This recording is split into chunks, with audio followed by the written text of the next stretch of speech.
Nous sommes, Paolo Romani et moi-même, dans le bureau de Stefano Palombari, fondateur et responsable du site L'Italie à Paris. Un site avec lequel l'Italie en direct a une collaboration très étroite depuis sa naissance. Comme vous le savez, auparavant, l'association L'Italie en direct produisait des émissions radiophoniques auxquelles Stefano Palombari avait été invité à plusieurs reprises justement pour parler de son site. Donc, c'est un site qui existe désormais depuis une dizaine d'années. Oui, un peu plus. Un peu plus. Justement, j'ai été invité la première fois à l'émission L'Italie en direct en 2003, à la sortie de mon guide L'Italie à Paris. Parce qu'à la base du site, on va dire, il y a une publication qui date désormais de 12 ans, l'Italie à Paris, qui était un guide qui faisait un peu l'état des lieux de la présence italienne à Paris. Et il y avait aussi une première partie historique. Hein. Et c'est le guide qui a donné naissance au site, un peu par hasard. Voilà, donc c'est une expérience qui se prolonge dans le temps et qui s'est enrichie au fur et à mesure.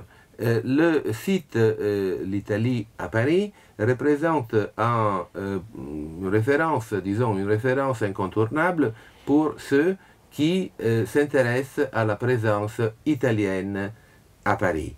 C'est un site qui est journalistique sous certains aspects, mais qui est aussi un véritable guide, c'est-à-dire on trouve les adresses, les horaires, les rendez-vous italiens à Paris, dans les domaines les plus différents, n'est-ce pas? Oui, cinéma, théâtre, littérature, gastronomie, enfin tout, vraiment c'est très complet. Disons que notre idée, c'était vraiment de parler de la culture italienne au sens large. Hein. Parce que quand l'Italie à Paris est née, le site, en réalité, on avait constaté que pour la plupart des Français, l'image de la culture italienne était un peu datée. Donc l'idée, c'était de montrer qu'il y avait des événements italiens, récents, modernes, que le théâtre moderne italien existait, on ne s'était pas arrêté à Goldoni ou Pirandello, mais il y avait de nouveaux auteurs de théâtre, que le cinéma ne s'était pas arrêté à Fellini, mais il y avait des cinéastes talentueux qui continuaient à produire des films. Donc c'était ça l'idée, c'était ça le pari qu'on a fait au début.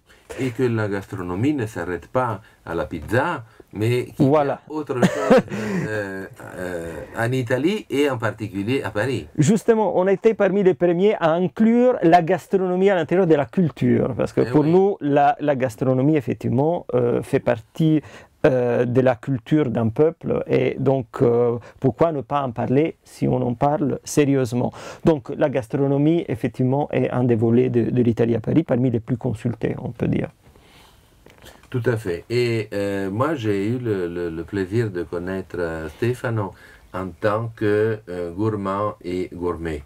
C'est vrai que l'image de la gastronomie italienne à Paris comme ailleurs s'est beaucoup améliorée au fil des années. Hein. Ça s'est beaucoup amélioré. Moi, je me souviens de l'époque où, bon, moi qui vis ici depuis longtemps, où des amis français principalement me demandaient, bon, mais quels sont les bons restaurants italiens à Paris?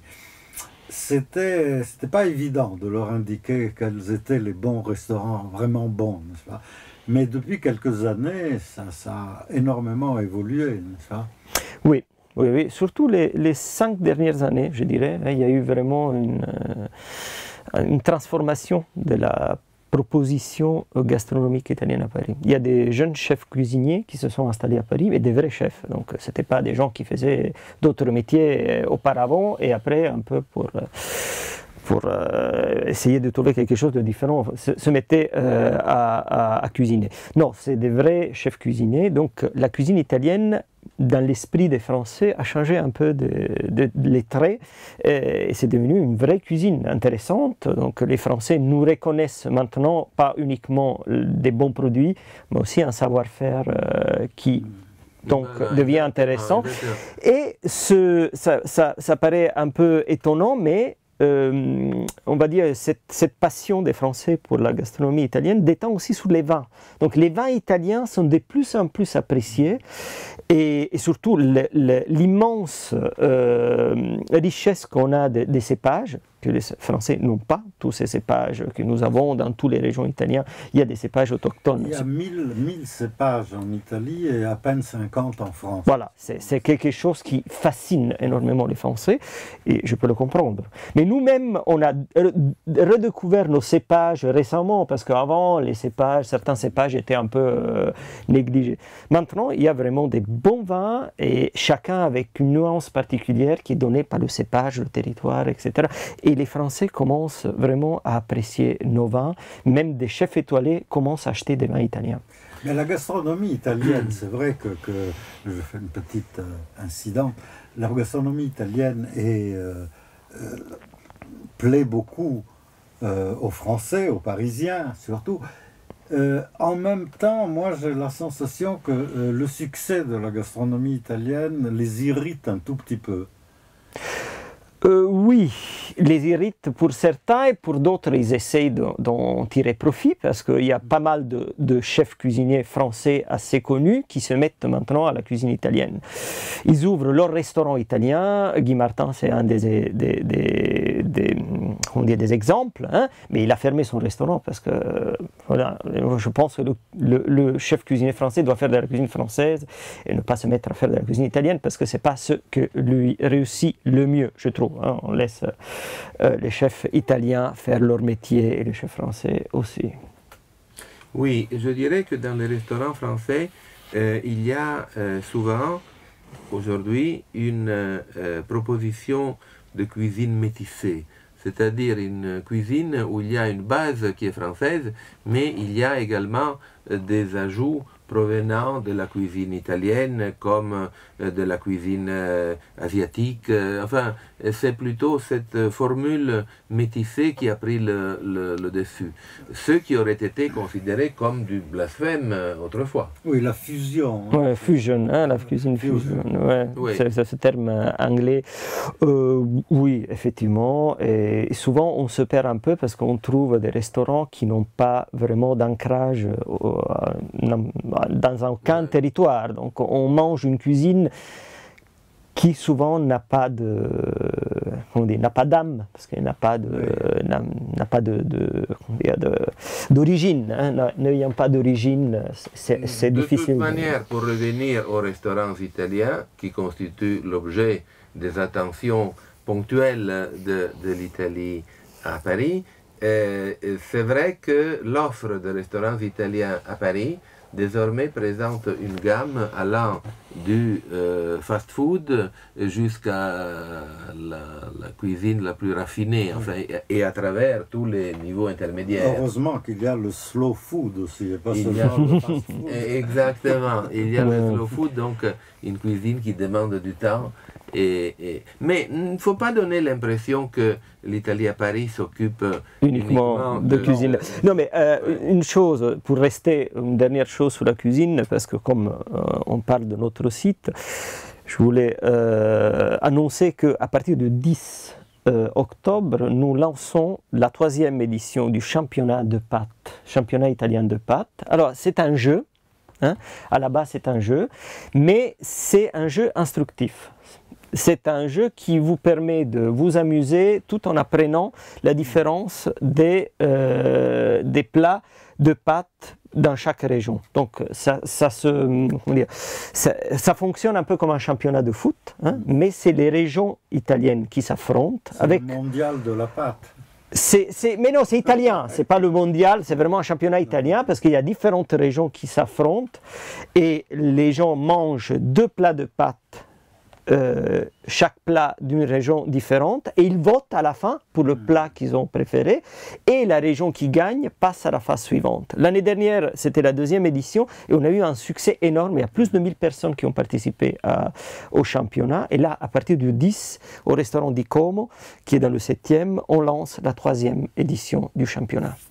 Pour conclure sur la gastronomie, il faut rappeler que Stefano Palombari n'est pas seulement l'auteur de ces livres qu'il a cités, sur l'Italie à Paris, mais aussi d'un livre consacré à la gastronomie italienne. De la gastronomie italienne à Paris, oui. Exactement, qui s'appelait Paris al dente, et qui était une sorte de... Voilà, pour guider les Français qui voulaient manger italien à Paris ou acheter des produits italiens à Paris. Donc épicerie, pizzeria, traiteur, restaurant, etc. Donc, l'Italie à Paris s'occupe également de culture avec un grand C, disons, c'est-à-dire la culture comme chacun d'entre nous la conçoit. Et donc, littérature, cinéma, théâtre. Et donc, c'est là... Tout à fait, musique. En proposant les nouveaux livres italiens qui sortent en traduction française, avec ou sans la recension à la... Non, les livres, c'est toujours avec une critique. Hein. Il y a une petite chronique. Donc, les livres, on ne parle pas, sauf s'il y a une présentation, on parle de la présentation, mais les livres sont toujours traités. On traite seulement uniquement des livres qu'on lit. Que ce soit moi, mais on est 3 ou 4 à lire les livres pour l'Italie à Paris, donc il y a des lecteurs extérieurs. Pour les spectacles, non, parce que c'est un peu plus compliqué. Par exemple, un spectacle de théâtre... La recension, non, disons. Ouais. Non, parce que pour un spectacle de théâtre, c'est un peu compliqué de proposer un spectacle et il fallait le voir pour pouvoir faire une critique. Donc, si on veut en parler, on doit en parler avant de le voir. Pour les films, non. Les films, en général, on les voit et on fait une critique. Mais pour les spectacles de théâtre, on les propose à l'avant, avec une certaine avance. Comme par exemple, le festival consacré au théâtre italien qui a lieu en ce moment à La Colline, dont on est partenaire. Voilà. Mais est-ce que vous avez un retour, par exemple, sur les livres, c'est-à-dire les livres que vous conseillez, dont vous faites une critique, une recension, est-ce que vous savez si ça aide la vente ou pas? C'est un peu compliqué de savoir ça dans l'absolu. Nous, comme beaucoup d'autres sites internet qui parlent de livres, nous avons une affiliation à un site de vente en ligne très connu, et donc on peut voir, on peut avoir les statistiques de vente uniquement de ce site, et on vend, les gens cliquent sur on va dire, le lien qu'on met de façon systématique sur nos pages, et ils peuvent acheter le livre, et ça arrive. Hein. Mon guide a été vendu sur notre site internet, 200 exemplaires uniquement sur le site, online sur 4000. Donc, voilà. Oui, ça c'est bien quand même. Ouais. Quels sont les secteurs que vous pensez développer davantage dans les années à venir? Alors, les vidéos. Les vidéos, on a commencé, on va dire, il y a environ 1 an. On fait des petits, c'est pas du tout comme les vidéos que vous faites à l'Italien Direct. Nous, on fait des petites vidéos, maximum 3 minutes. Hein. Et donc, quand il y a un écrivain, par exemple Paolo Di Paolo, qui est un écrivain italien qui a publié un livre qui s'appelle Où étiez-vous tous, on l'a rencontré la semaine dernière, on a fait une petite interview vidéo, on l'a mis en ligne, et ça a un certain impact. Donc, on compte de plus en plus développer ce système de petites vidéos pour promouvoir un livre, un spectacle de théâtre, un film, etc. Donc, mais des petites vidéos de 2-3 minutes.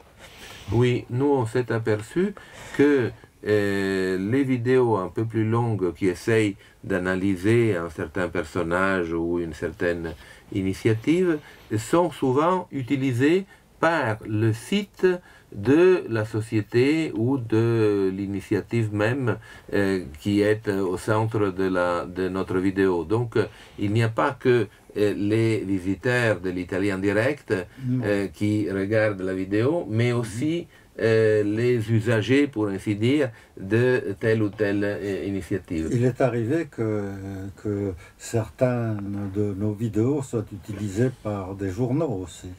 Oui, Par des journaux en ligne. Enfin, tout à fait. Tout à fait. Non, mais la vidéo se prête à ça. Se Hein. prête exactement. Oui, parce que par exemple, l'éditeur Belfond a repris l'interview qu'on a fait, nous, de Paolo Di Paolo. Et donc, Et voilà, voilà. c'est aussi une moyenne de communiquer. Et c'est plus rapide, plus immédiat par rapport à une interview, on va dire, à lire. Hein. Oui, tout à fait.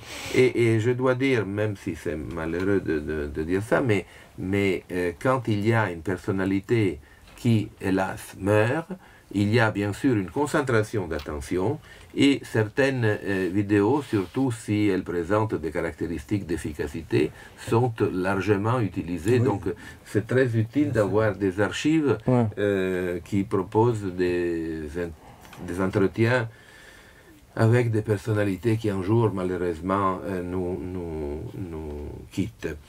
Oui, donc il s'agit d'un site qui a beaucoup de visiteurs. Je me souviens un jour, on avait parlé des différentes statistiques qui ont fait leur apparition sur des sources officielles. Donc, je ne sais plus quel est le classement de l'Italie à Paris, mais enfin, vous étiez très fiers. Oui, non, on est très content parce qu'on a beaucoup de visiteurs, autour de 3000 en ce moment. On a 8000 inscrits à la newsletter. Nous parlons bien de 3000 par jour. Par jour, oui, par jour, bien évidemment, par jour. Mais il y a des... Quelqu'un de méchant pourrait passer à 3000 tous les 10 ans. Non. Tous les 10 ans, non, par jour. Non, par jour. Non. Surtout que nos actualités, il y a 2-3 nouvelles actualités tous les jours. Donc ça fait que le site est régulièrement visité, mais il n'y a pas que les annonces culturelles. Nos lecteurs se sont habitués aussi à utiliser nos services. Hein. Nous proposons entre autres des services d'annonces de travail. Ils sont très très utilisés. On a plus de 3000 annonces de travail en ce moment en ligne. Vous pouvez aller regarder. C'est vraiment un moyen pour un Italien qui arrive à Paris de pouvoir au moins de crocher un premier job, premier emploi, peut-être c'est pas le définitif, mais si un restaurant cherche un serveur, si on cherche une babysitter, si on recherche, mais même des entreprises qui cherchent des italophones font appel à nos services. Donc il y a la location d'appartements ou de studios. Il y a ça aussi qui marche surtout dans des périodes un peu particuliers où il y a les étudiants qui arrivent, etc. Donc là, il y a effectivement des annonces qui sont régulièrement en ligne. Et puis, il y a un aspect que j'ai gardé en dernier, car je sais que vous y tenez beaucoup, c'est-à-dire les cours de langue italienne. Oui, les cours de langue italienne qui sont une nouveauté entre guillemets, c'est-à-dire que ça fait 4 ans qu'on a lancé des cours de langue italienne dans notre association. Et nous avons 3 enseignantes en ce moment, et donc les cours ont démarré cette semaine, différents niveaux, voilà, et marche très bien, donc on est très contents de nos cours de langue. En visitant le site L'Italie à Paris, on peut trouver toujours une fenêtre. On clique sur nos cours. Voilà, de s'inscrire. De s'inscrire. Exactement. Et voilà. Et donc ça aussi, c'est un service. Donc vous voyez que, mine de rien, je dois dire, ce site qui est parti tout modeste il y a une dizaine d'années, puis a pris de la vitesse chemin faisant, et il couvre un tas de secteurs différents de la présence italienne à Paris. Il couvre tous les secteurs pratiquement, c'est assez exhaustif, quoi. Oui, on essaie d'être le plus exhaustif possible. Vous savez qu'on ne peut pas tout mettre, mais une dernière chose, je voudrais... il y a 2 ans, on a fêté on va dire, les 10 ans de l'Italie à Paris. Et donc on s'est offert, entre autres, une nouvelle veste graphique. Et on est très fiers de cette nouvelle veste graphique, un nouveau logo, parce qu'elle a été dessinée entièrement par Carlo Angelini. C'est un graphiste italien très connu. Il fait, parmi ses clients, on peut compter Maserati, vraiment des grands clients. Et il nous a offert, on va dire, il a fait le cadeau des 10 ans, cette nouvelle veste graphique qui, on trouve, qui est vraiment réussie et qui nous a amené encore plus de visiteurs et aussi des félicitations sur notre... Et puis, n'oublions pas, parmi les initiatives de l'Italie à Paris, le partenariat avec l'Italie en direct. Parce que c'est là aussi, je pense, que fait partie de l'ensemble des activités qui contribuent à la notoriété mutuelle, n'est-ce pas? Bien sûr, non, on est très, très content de ce... On se connaissait depuis belle lurette, donc voilà, donc bon travail. Une dernière chose, si c'est possible, l'Italie à Paris est une association, donc on peut s'inscrire bien évidemment à l'association d'Italie à Paris. C'est une cotisation toute petite, c'est 10 € par an. Mais. Vous avez dit combien? 10 € par an. Donc c'est vraiment une petite cotisation. Vous n'allez pas vous ruiner. Voilà. Et nos lecteurs se sont habitués à participer aux jeux concours parce qu'on offre souvent, on a des partenariats avec les films, les cinémas, etc. Sachez que les membres, c'est-à-dire ceux qui cotisent à notre association, sont prioritaires quand il y a des jeux concours. Et donc, voilà, sachez que vous adhérer à l'Italie à Paris vous donne aussi une possibilité en plus de voir un film, voir un spectacle de théâtre, etc. En d'autres mots, inscrivez-vous nombreux. Voilà, ils sont déjà assez parce qu'on a environ 300 membres, mais voilà, plus on est... Il y a encore quelques habitants de Paris qui ne sont pas inscrits. Voilà. C'est ça, donc il y a de la place. Grazie Stefano Palombari. Grazie a voi. E buon lavoro. Merci, grazie a voi.